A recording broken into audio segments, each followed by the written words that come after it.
This is Dennis Raimondi with the Coffee League, thecoffeeleague.com. And my guest today, Nathanael May. Nathanael is the director of coffee at Portland Roasting. He is also a Christian minister, a preacher.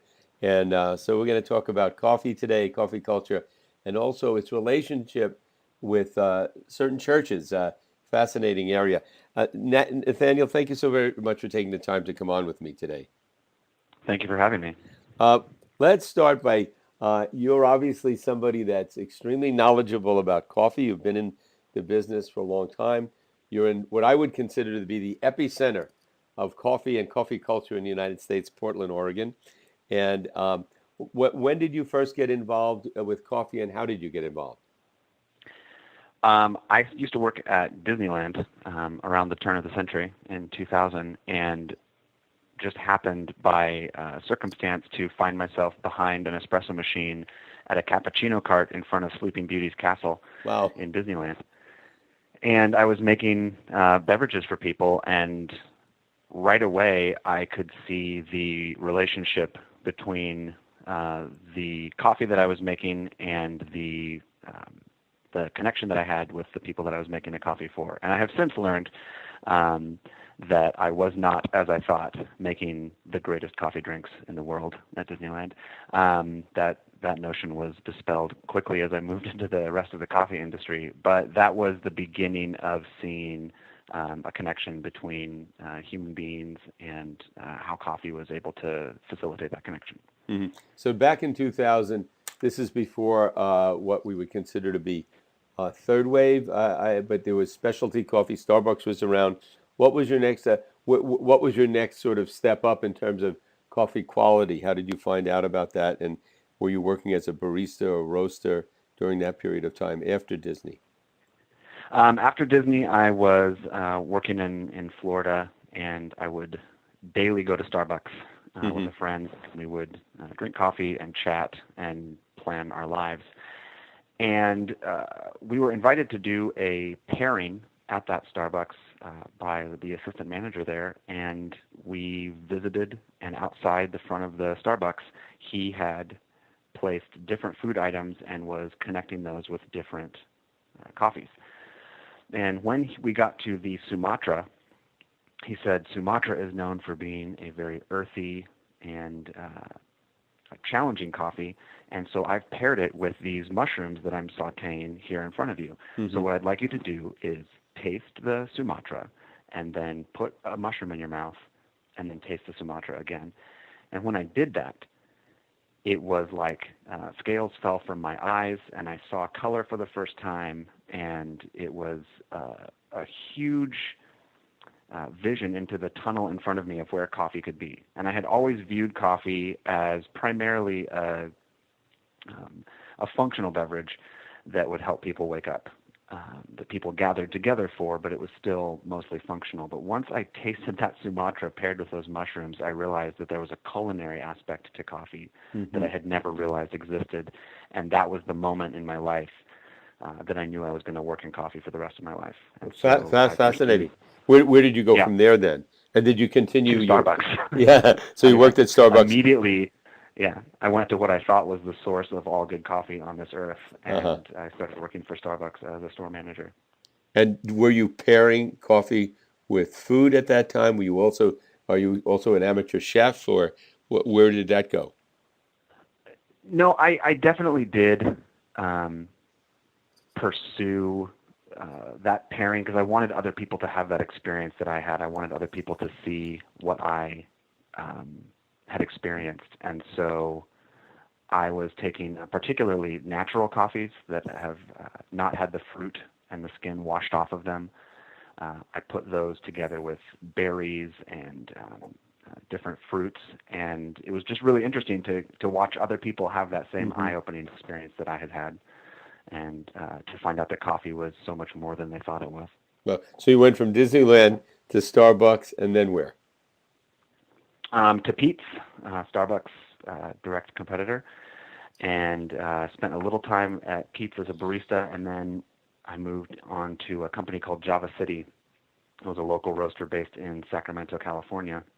And that was the first time I had the opportunity to go kind of behind the scenes and leave retail coffee and start to experience the sourcing and roasting and quality control side of the business. And I fell in love with that as well, because that was where all of the things that I was trying to introduce people to on the retail side, all of that was happening ultimately back there in the sourcing and roasting. Now, this was around what year that you got into the sourcing and roasting? 2010, So 2009. 2010. So were the single origins and the lighter roast something that you were familiar with at the time or becoming familiar with? I was definitely starting to get introduced to that side of roasting philosophy at that time, for sure. And were your consumption habits changing? Were you going from cappuccinos to pour overs, or how was your own coffee drinking affected?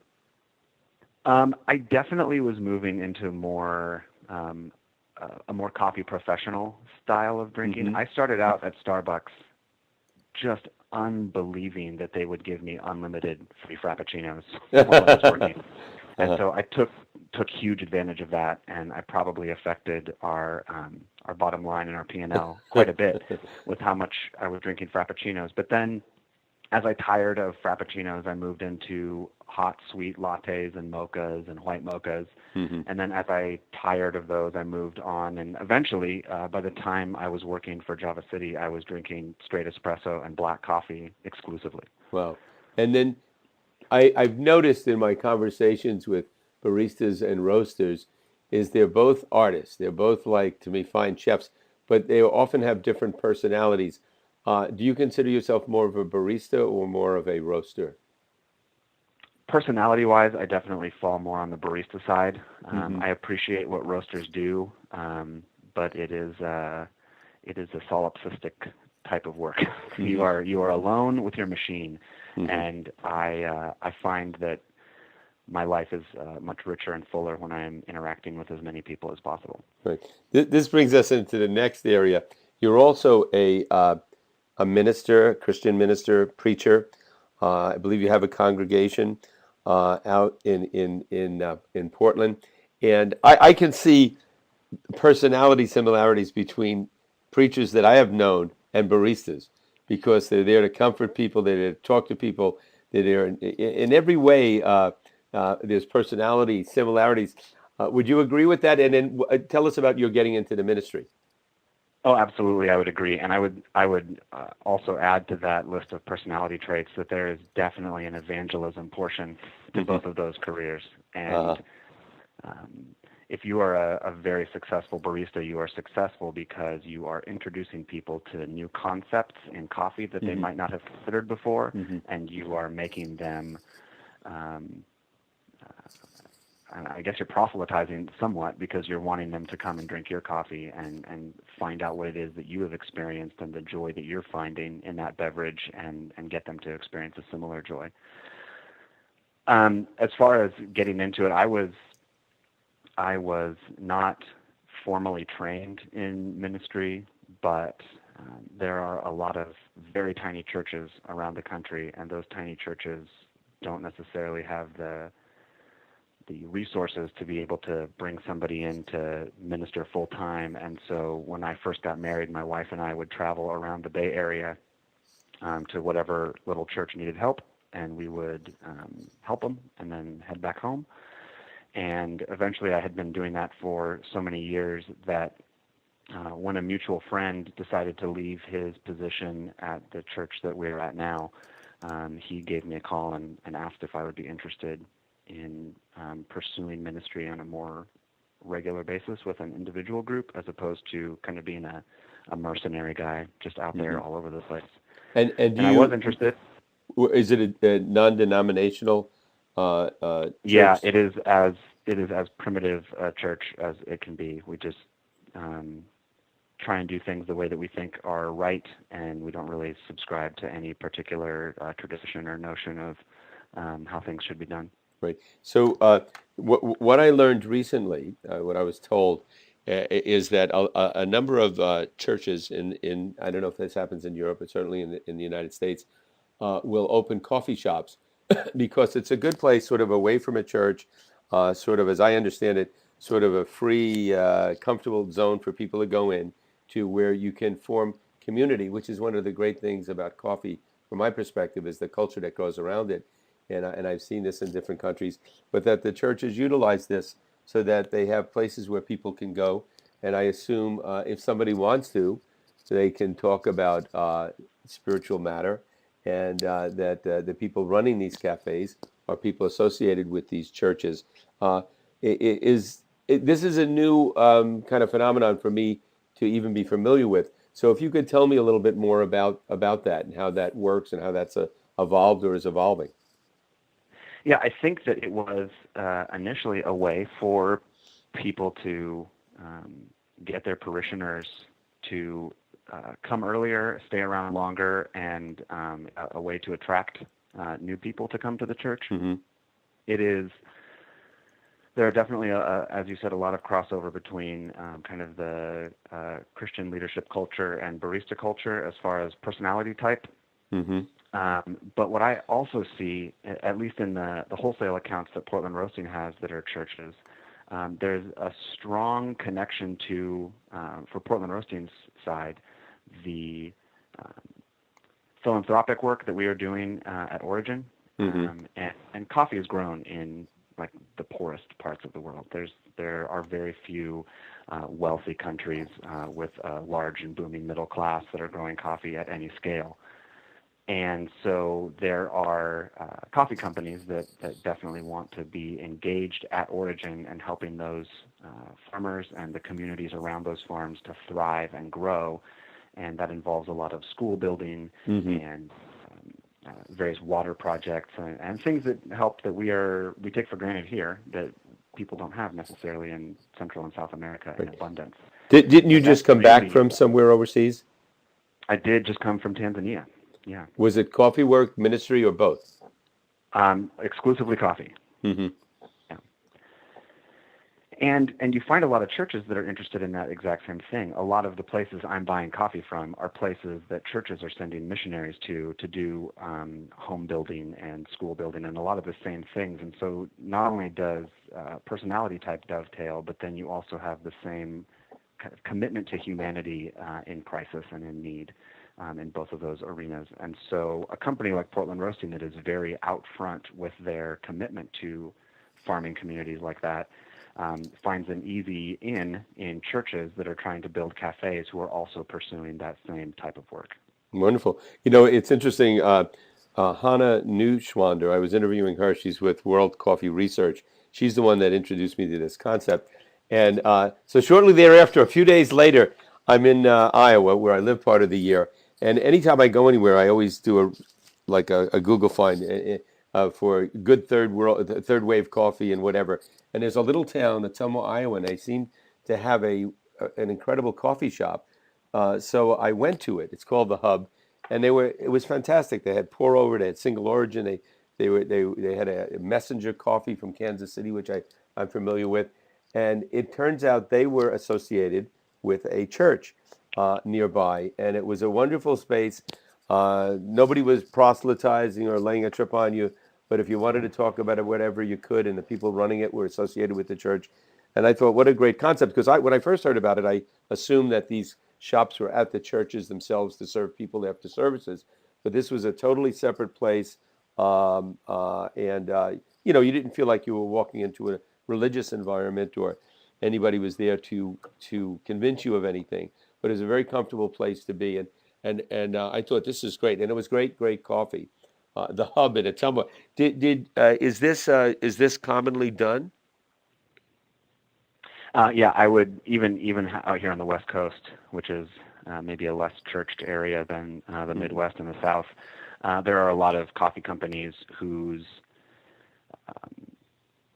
leadership or ownership are Christians or other faith-based organizations, and they're not necessarily overt in saying that their coffee is to try and draw you to Christ, but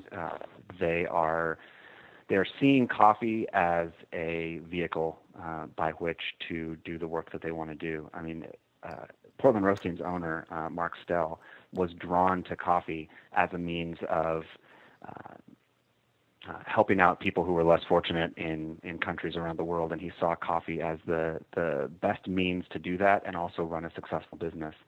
And though Portland Roasting is not a faith-based business by any stretch, we find ourselves working a lot with organizations that are faith-based, just because we are all working towards that same goal of improving the world, even if that doesn't involve evangelism. Right. It's fascinating. So every once in a while, somebody will ask me if I'm speaking to them about coffee, do you think coffee has a spiritual component to it? Well, the actual coffee bean itself, I don't think does. But I think the way coffee tends to create community, for instance, in Scandinavia, it's fascinating. People come to these coffee shops and they spend a lot of time there and they talk to each other. In other areas of the United States, maybe people come to coffee cafes and they work on their computers and they go there for more silence or time to self-reflect. But in both cases, you could make an argument that it enlivens or at least an interest in spirituality, or that component of spirituality that is associated with community or introspection. What do you think of that? I mean, how would you answer that question? And is what I'm saying making any sense to you? Well, yeah. If you go back in history to the 1600s, when coffee first made its way into Europe, and you start to have the origination of what we would consider the modern coffee house, coffee shops and coffee houses became hubs of idea sharing, and in England they were called penny universities, because a cup of coffee cost a penny, and you were able to basically sit and listen to philosophers and political leaders of the day exchanging ideas and arguing and debating, and that has continued. And coffee as a mental stimulant continues to provide the opportunity for those conversations, and I would say groups of all levels of spirituality or lack of spirituality can see that same source of connection and a great place to share ideas happening in coffee shops. Well put. Where do you see coffee going in the next, we've had a first wave, a second wave, a third wave. What do you see in the future in the next 10, 20 years? It seems like the number of people interested in consuming what would be called specialty coffee has gone way up. Where do you see the industry headed into the future? I think we have a couple things happening right now. One, we have a natural pendulum swing back towards medium roasts and medium dark roasts, and the response to the Starbucks and the Pete's of the world that we had in the early 2000s, where we wanted to see what would happen when we didn't roast the coffee really dark. We found a balance. We ran towards Scandinavian roasts, which were, very, very light and challenging for a lot of people. And I think that we all in the industry came to at different times the realization that if we're going to have a really broad customer base and we're really going to expand who's drinking specialty coffee and what specialty coffee represents to the world, we need to be able to meet people where they're at. Just like I started out as a Frappuccino drinker, I can't go to the Frappuccino drinker of today and say, here, try this ultra light roasted coffee and drink it black, and expect them to have the same kind of eye-opening moment that I had when it took me several years to get there from where I was. And so being willing to meet people where they are, I think, is where we are starting to see. But then the other huge challenge that we have to face in specialty coffee is that climate change is dramatically impacting how much specialty coffee is going to be available in the next 20 to 50 years. And we have to come to terms with the fact that we have not been paying enough money for coffee. We have not been paying farmers enough to be able to continue to produce coffee at the quality level that we want at any scale. And if we are going to see coffee continue as a viable industry and as a beverage of the people and not just of the ultra-rich, we're going to have to start looking at what we both buy coffee for and sell coffee for, and educate the broader coffee drinking public as to what it is that we're actually drinking. Right. And right now, a question I have along those lines would be right now most coffee is coming, specialty coffee is coming from Central and South America and Eastern Africa. Is it conceivable that there are places in the United States, places in Europe, or Asia where coffee's not is not being grown now, but it could be growing, and the environment and the soil conducive so that the amount of farmland can expand. Well, there is a small coffee farm in Santa Barbara, California, and obviously coffee in Hawaii. The problem, and again, this goes back to what I said earlier. The problem is that labor in the United States is as expensive as labor in the United States is, and the price that we are paying for coffee and the price that we are selling coffee for does not support paying that much for your pickers and your farmers. And so, as the world continues to warm up, the places where coffee can grow is both shrinking and expanding. And we are going to just have to address a whole host of issues around cost and labor and climate as we're going forward. Right. And again, I have an interview posted with Hannah Nushwander with World Coffee Research, and that's something they're dealing with directly, climate change and the availability into the future for specialty coffee. So, Nathaniel, if somebody's in Portland and they want to have some of your product, Portland from Portland Roasting, do you have a cafe, or is there a cafe or cafes you could recommend where they could obtain your coffee? Oh, absolutely. If you fly into Portland, one of the first things that you'll see when you land in the Portland airport is Portland Roasting Cafes, and we're very proud to be a part of the coffee offering at the Portland airport, and I'm proud of the Portland airport as an organization for representing specialty coffee that you can get outside the airport in the airport. It's not just your run-of-the-mill super mega brands. It's local coffee roasters representing our city. And then if you come to the corner of Southeast 7th and Oak, we have a roastery and we have a beautiful cafe there that we would be happy to serve. And the cafe is called Portland Roasting? It's just called Portland Roasting, yep. Okay, great. And then, and if somebody wants to attend your church, what is it called and where is it? It is the Tualatin Valley Church. Our address is on our website at tualatinvalleychurch.com, and we meet every Sunday at 9:30. Great.